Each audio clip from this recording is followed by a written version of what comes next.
Welcome to InDesign Part 2, and this is going to be continuing to manipulate text and place a photograph.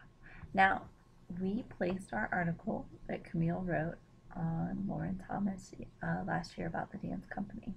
Now, just as a review, this is your text tool. So if I need to highlight that, say I want to make it look just like last year's, I'm going to do Britannic bold, and that's 28 points. And so if I pull out my text box, I can have that font looking just like last year. I need to put Camille Barnes byline in. Sorry about that. And I'm going to create a text box, and I'm going to type in Camille's name, no spaces like it was last year, period, and she was a staff writer. And then I'm going to make it Century Gothic, and I'm going to make it 14 points. So, okay. Then I'll have to adjust my little box. Always want to try and keep your text boxes tight so they don't overlap. Okay, I'm going to try and center it. If you see, let me move this down. This green line will show you where that is centered. It'll help center it on its own from InDesign. So, okay, so the next thing that I'm going to do is actually this box. I like it, but I want to make sure that I lock it in place. So I'm going to hit the black arrow, and I'm going to highlight the box, and I'm going to go to Object, and I'm going to put Lock. So that object is locked. See, I can still move the text boxes, but I can't move that other box because I have it where I want it. I don't want to keep moving it around. So I'm going to do that. And then the next thing I'm going to do is I'm going to place a photo. So I'm going to take this little photo frame, and then I'm going to file, and I am going to place, and I'm going to place the Lauren Thomas picture. So I'm going to place it right in there, right in the frame, and I'm going to fitting, and I'm going to go fill frame proportionally. Now, I'm going to drag this frame out. Oh, delete. I was not on the black arrow. I was still on the frame tool, so I was creating another frame. So I'm going to drag this frame out just a little bit, and then I'm going to go back to fitting, and I'm going to put fill frame proportionally. What you don't want to do is just drag your picture. So if I drag and I hit fitting, fit, content to frame, look at how I stretch out the picture. So you always want to fit it proportionally. You can edit, undo, set framing objects, and then I'm going to edit, undo, resize, and there it is.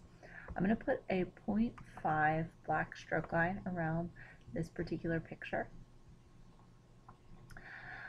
You can see in the actual Old News magazine, this was the first one, and it has a more pronounced stroke line. That's because of the picture, and we were just learning. So the other thing that I want to do at this point is I'm going to put the text there, and I'm going to put the text around the picture, and I'm going to go and I'm going to go to Window, and I'm going to find my text wrap tool, and I am going to wrap it like this. So I'm going to hit the little text wrap, and then on the article, and it should, it is not wrapping, but it should. Oh, you want to text wrap the photo. So I want to text wrap it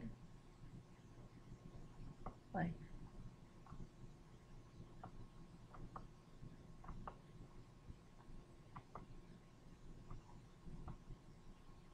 and you should be able to get it to text wrap. Drag. Right. See.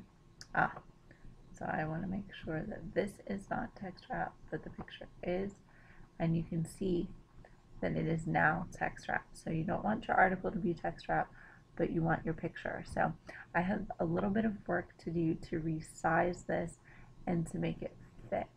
Um, when I click on my picture with the black arrow, actually click over here,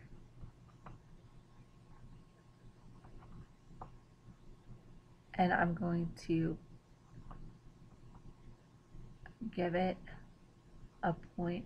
I'm going to change the text wrap, and I'm going to make it a couple of points over so that there's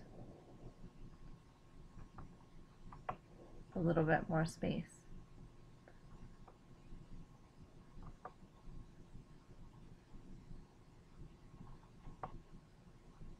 Text wrap that.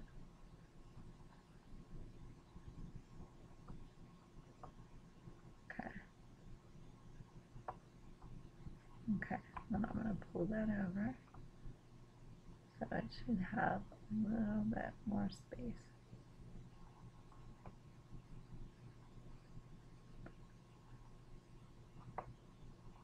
Just like that. Okay, I'm going to probably move this down a hair. So I'll move this just a little bit.